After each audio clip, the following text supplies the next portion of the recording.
ইমাম গাজ্জালি রহমতুল্লাহি আলাই, ওই ইমাম গাজ্জালি রহমতুল্লাহি আলাই বলেন, আমি যখন রাস্তায় বের হই, আমি যখন মাদ্রাসায় যাওয়ার জন্য বের হই, আমার কাছে এমন অনুভব হয় যেন নূরের ফেরেশতারা আমার পায়ের নিচে তাদের ডানাগুলো বিছিয়ে রেখেছেন।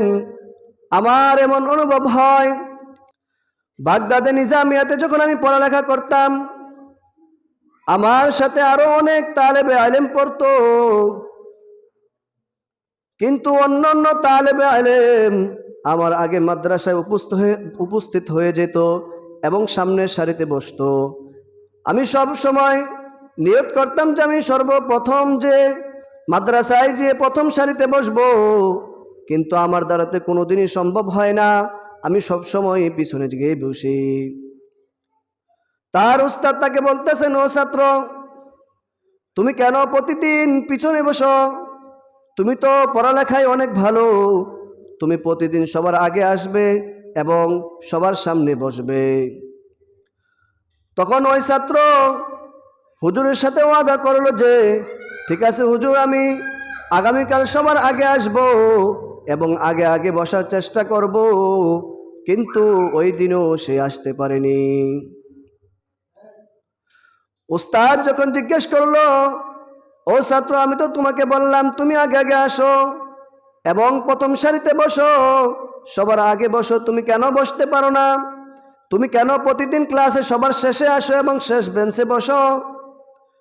তখন ওই ছাত্র বলেন, ওগো হুজুর, আমি যখন ইলম শিক্ষা করার জন্য, আমি যখন মাদ্রাসায় রওনা দেওয়ার জন্য যখন আমি রাস্তায় বের হই, আমার কাছে অনুভব হয় যে নূরের ফেরেশতারা আমার পায়ের নিচে তাদের ডানাগুলো বিছিয়ে রেখেছে।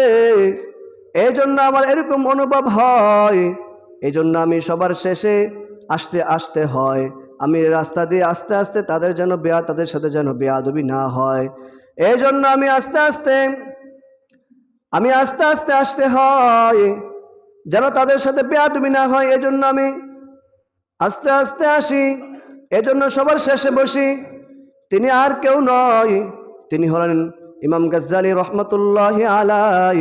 ওই ইমাম গাজ্জালি রহমতুল্লাহি আলাই বলেন, আমি যখন রাস্তায় বের হই, আমি যখন মাদ্রাসায় যাওয়ার জন্য বের হই, আমার কাছে এমন অনুভব হয় যেন নূরের ফেরেশতারা আমার পায়ের নিচে তাদের ডানাগুলো বিছিয়ে রেখেছেন।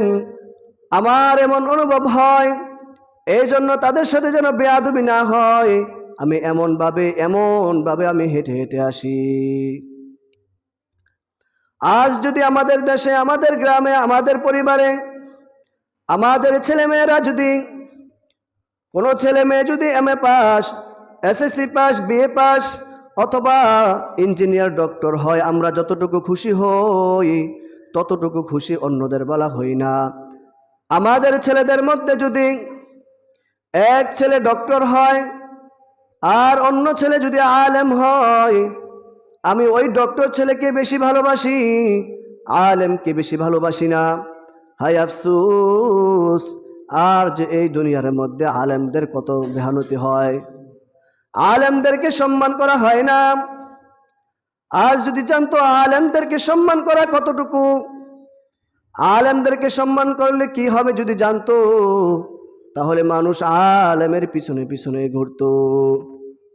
নবী সাল্লাল্লাহু আলাইহি ওয়াসাল্লাম বলেন, তুমি নিজে আলেম হও, তুমি যদি আলেম না হতে পারো, তোমার ছেলে মেয়েদেরকে তোমরা আলেম বানাও। আর যদি ছেলে মেয়েদেরকে আলেম না বানাতে পারো, তোমার পরিবারের মধ্যে হতে একজন আলেম বানাও। যদি তোমার পরিবারের মধ্যে একজন আলেম বানাতে না পারো, তোমাদের গ্রামের মধ্যে, সমাজের মধ্যে একজন আলেম বানাও। কেননা ইলমে দ্বীন শিক্ষা করা হচ্ছে ফরজে আইন। তলাবুল ইলমি ফরিয়দাতুন আলা কুল্লি মুসলিম। দ্বীনে ইলম শিক্ষা করা হচ্ছে ফরজে আইন।